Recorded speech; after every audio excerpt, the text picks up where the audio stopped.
சேர்த்து வெளியேற்ற காரணத்தினால் அவர் பத்திரிகையும் உங்களுக்கு சில உத்தரவாதங்களை கொடுத்து செல்லியிருக்கிறார். அவர் போன பிறகு நம்முடைய குடும்பம் தொடரும்.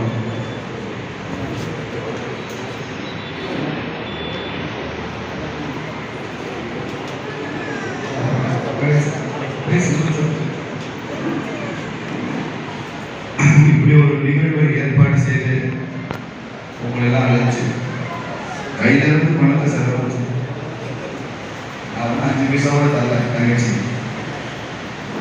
நம்ம அண்ணன் ஜெயிக்கணும், தேவேந்திர வேளாளர்களுடைய பொருள் டெல்லி பாராளுமன்றத்தில் ஒழிக்க வேண்டும் என்பதற்காக ஏற்பாடு செய்து நடத்தி கொண்டிருக்காங்க. சகோதரி போதிலட்சுமி அவர்களுக்கு எனது பாராட்டுகள், வாழ்த்துக்கள். அதே மாதிரி அண்ணன் கந்தசாமி அவர்கள் பல மாதங்களாக நாங்கள் சேர்ந்து பயணிக்கிறோம். பட்டியல் வெளியேற்ற மாநாடுகள் எல்லாத்துலேயுமே அவர் நடத்துறதுக்கு நான் போயிருக்கேன். நான் கூப்பிட்டு அவரும் வந்திருக்காரு. அவரும் மதுரை நாடாளுமன்ற தொகுதியில் வெற்றி பெற்றே தீர்வது என்ற உறுதியோடு இங்கே வந்து தங்கியிருக்கிறாரு. வெற்றி விழா கொண்டாடி தான் திரும்ப ஊருக்கு போறேன்னு சொல்லியிருக்கிறாரு. ஐயா பேரு ஜான் பாண்டியன் அண்ணன் கட்சியிலிருந்து வெங்கடேசன் இருக்காங்க, கூட தம்பிகளாக இருக்காங்க. உங்க எல்லாருக்கும் வணக்கங்கள், வாழ்த்துக்கள். உங்களுக்கு தெரியும் அரசாணை வந்தது தெரியுமா? 7 வகையான உட்பிரிவுகளில் பேர் இருந்து அது வந்து அமித்ஷா அவர்கள் மதுரைக்கு அந்த பிரகடனத்தை கையெழுத்து போட்டு அப்புறம் டெல்லிக்கு போய் பிரதமரை பார்த்து பிரதமருக்கு நான் செஞ்சு தரேன்னு சொல்லி தமிழ்நாட்டுக்கு 6 முறை பிரதமர் வரும்போது பொதுக்கூட்ட மேடையிலேயே தேவேந்திர வேளாளர்கள் பேரை உச்சரிச்சு இந்த சமுதாயத்துடைய பெருமையெல்லாம் 10 நிமிஷம் பிரதமரே பேசி கடைசி அரசாணை வந்த வரைக்கும் அந்த கதை உங்களுக்கு தெரியுமா? தெரியாது, எதுவுமே தெரியாது. சகோதரர்கள் தெரியுமா எப்படி வந்தது? இப்படிதான் இருந்துச்சு. இப்போ கடைசி அரசாணை கொடுத்தது யாரு? மோடி. அரசாணை 2021 வந்துச்சு. அரசாணை மாத்திரம் கொடுத்து கைது போட்டு போல ஒரு பிரதமர் அவருக்கு லட்சக்கணக்கான கோரிக்கைகள் வரும். அதெல்லாம் கைது போட்டு ஃபைன் போட்டு போயிட்டு இருக்கோம். அப்படி இல்லை, தமிழ்நாட்டில் மாத்திரம் 6 முறை பொதுக்கூட்ட மேடைகளில் இந்த சமூகத்தின் பெயரை உச்சரிச்சிருக்காரு. இந்த சமுதாயத்தை பாராட்டி 15 நிமிஷம் பேசியிருக்காரு சென்னையில் நடந்த பொதுக்கூட்டத்தில். எந்த சமுதாயத்திலா? தமிழ்நாடு முதலமைச்சர் இதுவரைக்கும் இந்த சமூகத்தின் பேரை சொல்லியிருக்காரா? நம்ம ஊர் மந்திரி சொல்லியிருக்காரா? நம்ம ஊர் எம்எல்ஏ சொன்னாரா? பாரத பிரதமர் சொல்லி இருக்கிறார்.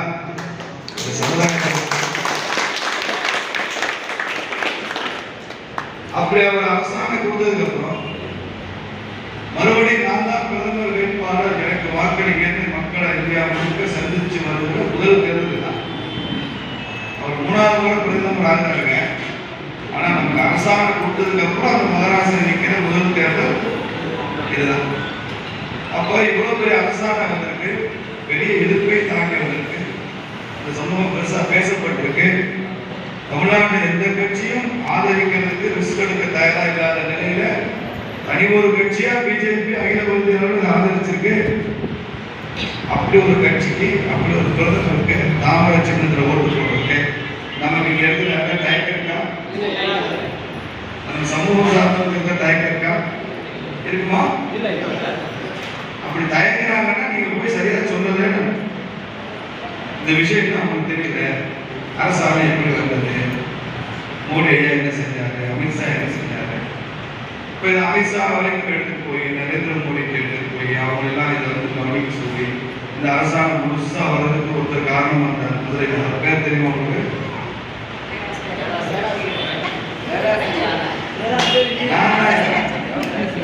நான் தான் ராமஸ்ரீனிவாசனாகிய ராம்.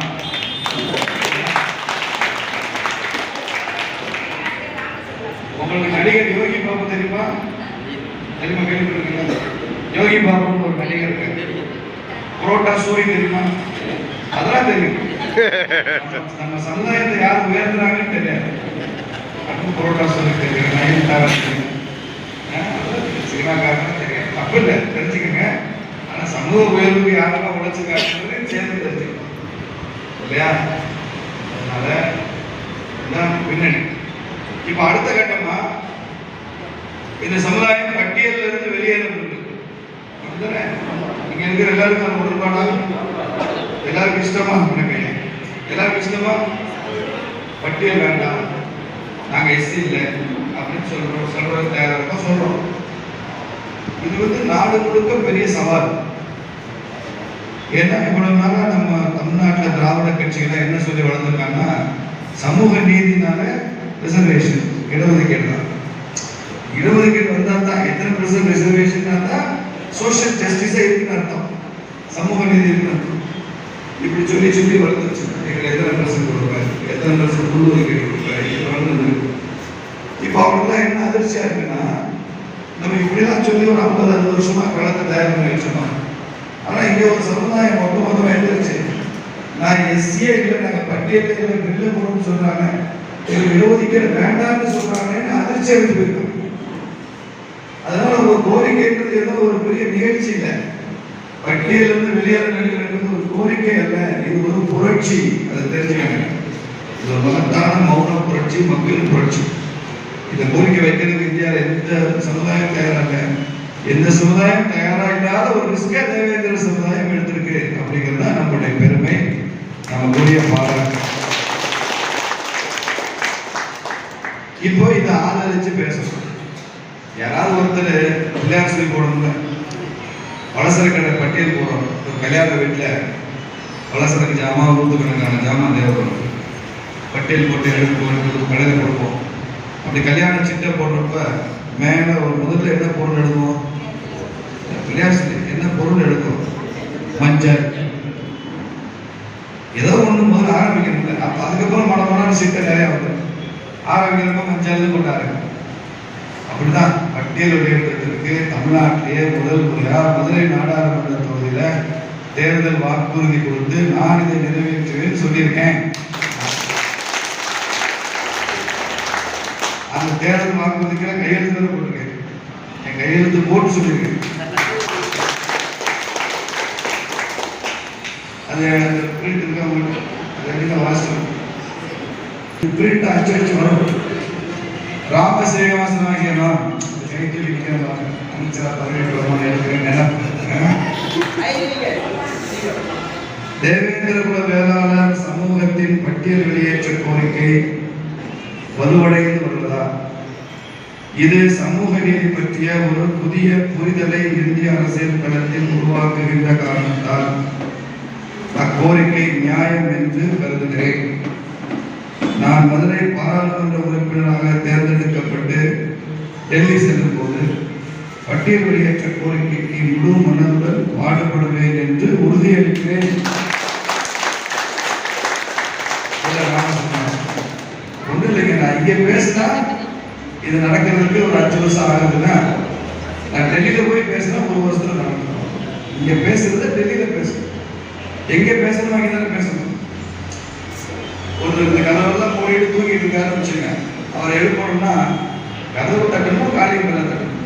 சோழ தட்டிட்டே இருந்தால் கதவு திறப்பாங்களா? ஜன்னலை தட்டினா திறப்பாங்களா? காலிங் பெல் அடிக்க வேண்டியது காலிங் பெல் அடிச்சா திறப்பாங்க. அந்த மாதிரி காலிங் பெல் தான் பார்லிமெண்ட். நம்ம மதுரையில் உட்காந்து பேசிக்கிட்டே இருந்தா சோழ தட்டு ஜன்னலை தட்டணும் தட்டிக்கிட்டே இருப்பாங்க. காலிங் பெல் அடிக்கிறதுக்கு தான் டெல்லி போகணும்னு சொல்றேன். தெரிஞ்சுக்கங்க, இங்கே கரெக்டாக கதவு திறக்கும். அப்போ என்ன எம்பியாக்கி அனுப்ப வேண்டியது உங்க பொறுப்பு தான். எனக்கு ஓட்டு போடுங்க நான் கேட்டே வரலைங்க, என்னை பயன்படுத்திக் கொள்ளுங்கள் என்று சொல்ல வந்திருக்கிறேன். உங்களுக்காக ஒரு வாய்ஸ் பேச போகுது, அதனால என்னை யூஸ் பண்ணீங்கன்னு சொல்லுங்க. புரியுதா? இதை எப்படி செய்யணும்? மதுரை கிழக்கு தொகுதி நிறைய கிராமங்கள்ல, அது மாதிரி மதுரை நகரில் அரசு ஊழியர்களாக ஓய்வு பெற்ற அரசு ஊழியர் வங்கி ஊழியர்களாக நிறைய பேர், மேலூர் தொகுதியில் இப்படி பரவலா இருக்காங்க.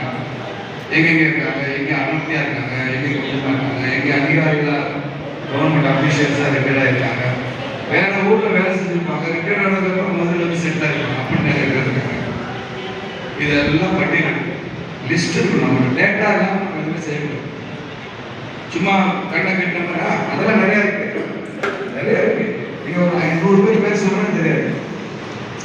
அதனால உட்கார்ந்து ஏரியா வரையா பிரிச்சு கிழக்கு தொகுதி, மேற்கு தொகுதி, மதுரை மேற்கு திருச்செங்கோடு நிறைய மாணவி, மதுரை வடக்கு மாணவிகள் இருக்காங்க. அப்புறம் மதுரை குறுக்கா கேட்க தம்பி நான் பேசிட்டு இருந்தேன், நீங்களும் பேசுறீங்க அப்படி இருக்காங்க. இதெல்லாம் பட்டியல். இதுக்கு ஒரு கால் சென்டர் போகணும். கால் சென்டர் ஏதாவது ஒரு வீட்டிலே போகணும். அதில் பின்னால் கணிசாமி சொல்லுவாங்க போகணும். அவங்களோட தினசரி ஃபோனில் பேசிட்டு இந்த அரசாங்கம் வந்து வரலாறும் பட்டியல் வெளியேற்றம் வரப்போல வரலாறும் பல பேர் தெரியாது. அரசாங்கே தெரியாது. என்ன செஞ்சாரான்னு நான் தான் கோபாலகிருஷ்ணன் இருக்கேன். எல்லாரும் சப்பாயின்னு சொல்கிறாங்கன்னு சொல்லுவேன். நான் தான் சொல்லுவேன். விஷயம் தெரிஞ்ச கூட தெரியும். கீழே வரைக்கும் அதை செய்து போகணும். அப்போதான் ஒரு ஊரில் கிழக்கு தொகுதியில் கிராமத்தில் மேலூரில் நான் போய் இறங்கி ஒரு வணக்கம் போட்டேன். வாங்க வாங்க வாங்க ஒரு அம்மா சொன்னாங்க. ஒரு 50 வயசு இருந்தாங்க. அவங்க கூப்பிட்டதே ரொம்ப வாஞ்சையாக அன்பா. என்னம்மா ரொம்ப தெரிஞ்ச மாதிரி கூப்பிடுறீங்க, எனக்கு தெரியுமா உங்களுக்கு என்ன அரசாங்கம் வாங்கி கொடுத்தவரை ஒரு சும்மா விடுவோமா அப்படின்னு அந்த அம்மா யாருமே எனக்கு தெரியாது. ஆனால் அவங்க தெரிஞ்சு வச்சுருக்காங்க. இத்தனையும் அவங்க பார்த்தா ரொம்ப படித்தவங்க அப்படின்னா இல்லை, சாதாரண கிராமத்து பெண்மணியும் அரசாங்கம் வாங்கி கொடுத்தவர் உங்களுக்கு தெரியாது. எங்கள் குளத்துக்கே சொன்னாங்க, கூட்டத்தில் சரியாக கேட்கல அந்த ட்ரம் செட்டில். அதனால நல்லா ரீச் ஆகணுங்க. கீழே வரைக்கும் போகணும். இந்த செய்தியை கொண்டு போய் சேர்க்கணும். நீங்கள் எலெக்ஷன் முடிஞ்சு ஜூன் மாதம் 4ஆம் தேதி ஓட்டு பெட்டியை திறக்கிறப்போ கொற்ற ஓட்டு அத்தனையுமே நம்ம ஓட்டு, நம்ம சொந்த பந்த ஓட்டு அத்தனையும் தாமரை எல்லாருக்கும் ஊரில் டெக்ளேர் பண்ணுது. மகாராஷ்டிர அரசாங்கம் கொடுத்தாரு. அரசாங்கம் கொடுத்ததுக்கு அப்புறம் அவர் பிரதமர் ஆகிறேன்னு வந்து சந்திக்கிற முதல் தேர்தல். அதற்கு நன்றி கடனா இந்த தடவை ஒரு ஓட்டு அவருக்கு நான் போட்டே தீர்வு. நான் எந்த கட்சியாக இருந்தாலும் சரி, இது வரைக்கும் எங்கள் வீட்டில் வேற வேற படம்லாம் ஒட்டி வச்சிருக்கேன். வேற வேற தலைவர்கள்லாம் வழிபட்டேன். ஆனால் இம்முறை எனக்கு அரசாங்கம் கொடுத்தவர் நன்றி நான் ஓட்டு போடுறேன். என் சமூகத்தின் பெயரை பொதுவெளியில் உச்சரித்தவர் நான் ஒரு ஓட்டு போட்டேன். என் சமுதாயத்தை பற்றி ஒரு பொதுக்கூட்டத்தில் 15 நிமிஷம் பேசினவர் அதுக்காக போட்டேன். அப்படி சொல்லுவாங்க, அப்படி சொல்ல தப்பு இல்லை. இதை தாண்டி நான் ஓட்டை மாற்றி போட வேண்டியதுக்கு ஏதாவது வலுவான காரணம் இருக்கா? காரணம் தான் போடலாம். ஒரே காரணம் இருக்கா, 1000 ரூபாய் காசு தர்றாங்க, நீங்க ஒன்றும் தரலன்னு கேட்கலாம். ஆனா அப்படி கேட்கிறப்ப இந்த சமுதாயத்துக்காக இருக்க மாட்டான்னு நான் நம்புறேன்.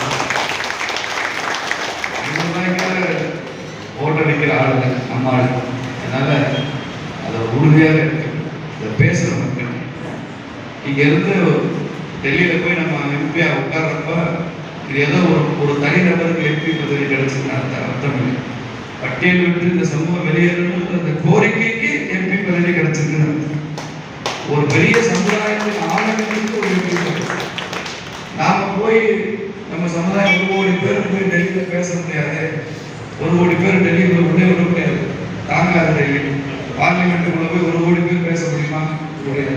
அப்போ நம்ம பிரதிநிதியா ஒருத்தர் டெல்லியில போய் பேசுறதுக்காக போறாரு, அழுத்த திருத்தமா பேசுவாரு அப்படிங்கிற நம்பிக்கையோட இதுக்கெல்லாம் கொண்டு போகணும். பண்ணலாமா? பண்ணலாமா? அதே மாதிரி நீங்க உத்தரவாதம் கொடுக்கணும். எங்க ஊருக்கு பிரச்சாரத்துக்கு வாங்க, எங்க ஊர்ல பாருங்க, இவரை பாருங்கன்னு நீங்க கூப்பிடுங்க. ஏன்னா இன்னையில இருந்து இன்னும் 9 நாள் தான் தேர்தல்.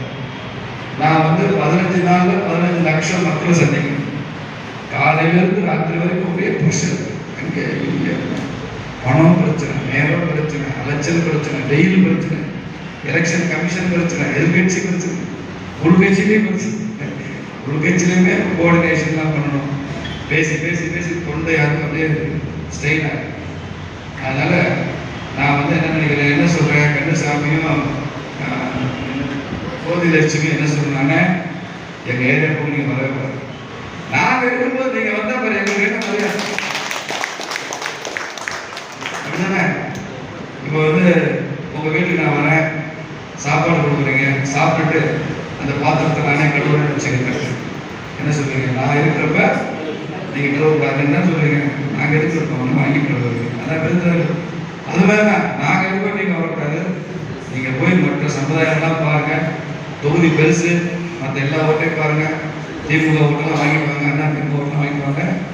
இந்த ஓட்டு எங்க பொறுப்பு அப்படி சொல்லணும். சொல்லலாமா?